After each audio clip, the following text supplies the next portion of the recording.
আমরা স্বপ্নচূড়া প্রেস ক্লাবের যে উদ্যোগটা নিয়েছি, এটা হয়তো আমরা 23 বছর ধরে করে আসছি খুব ছোট আকারে, এবারে একটু বড় আকারে করতে যাচ্ছি। আপনারা দোয়া করবেন যেন এটা ভবিষ্যতে, আজকে 1200 লোকের এই শীতবস্ত্র আয়োজন করতে পেরেছি আমরা এই স্বপ্নচূড়া প্রেস ক্লাবের পক্ষ থেকে, সকল বন্ধু বান্ধবের চেষ্টায় আমরা যেন এটা ভবিষ্যতে 5000 লোকে দিতে পারি।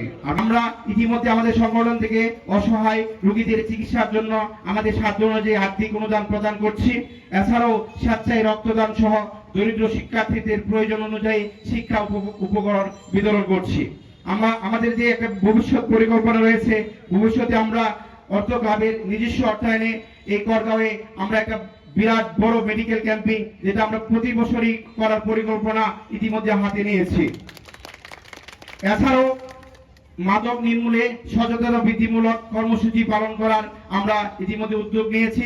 আপনাদের সহযোগিতা এবং আপনাদের যদি সহযোগিতা থাকে, ইনশাল্লাহ আমরা এই করগাঁও ইউনিয়ন থেকে মাদক নির্মূলে সর্বোচ্চ ভূমিকা পালন করতে পারবো ইনশাল্লাহ।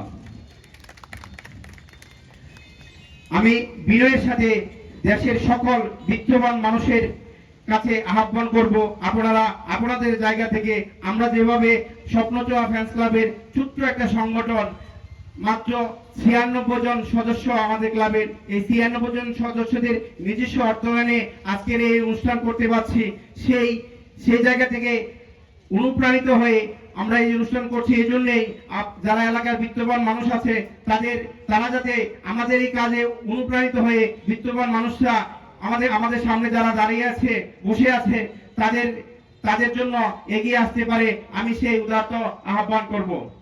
স্বপ্নচূড়া প্রেস ক্লাব একটি মানবিক সংগঠন। আপনারা একটু জেনে খুশি হবেন, এই মানবিক সংগঠন গত মাসে আমরা কি পরিমাণ আমাদের সদস্যরা রক্ত দিয়েছে, বিভিন্ন ক্রিটিক্যাল যারা মুমূর্ষু অবস্থায় তাদেরকে গিয়ে আমাদের সদস্যরা নিজে রক্ত দিছে এবং রক্ত সংগ্রহ করে দিছে, প্রায় অর্ধশতাধিক হবে। তাই আপনারা যখন মনে করবেন যে আপনাদের কোনো ইমার্জেন্সি কোনো কিছু হবে, আমাদের ক্লাবে যোগাযোগ করবেন, আমরা সর্বাত্মক সব দিক দিয়ে আপনাদের সাহায্য করার চেষ্টা করব। আজকে যে অনুষ্ঠান অনুষ্ঠিত হচ্ছে সেটা কেবল শীত বস্ত্র বিতরণ অনুষ্ঠান নয়, সেটা হচ্ছে আমাদের সমাজের দায়িত্ববোধ এক দৃষ্টান্ত উদাহরণ। আমাদের ক্লাবের সদস্য সংখ্যা হচ্ছে 96 জন। তো এখানে 96টা পরিবার আপনাদের সাথে আছে।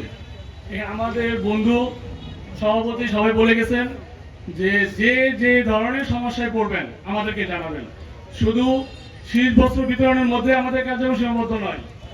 আপনাদেরকে আশ্বস্ত করতে চাচ্ছি, যদি পারিবারিকভাবে সামাজিকভাবে কোনো ধরনের সমস্যায় পড়েন, সেটা আমাদের গ্রামে আমাদের বন্ধু বান্ধব উপস্থিত, আমাদের সদস্যরা উপস্থিত আছেন, তাদেরকে যথাসময়ে জানাবেন। আপনাদের পাশে আমরা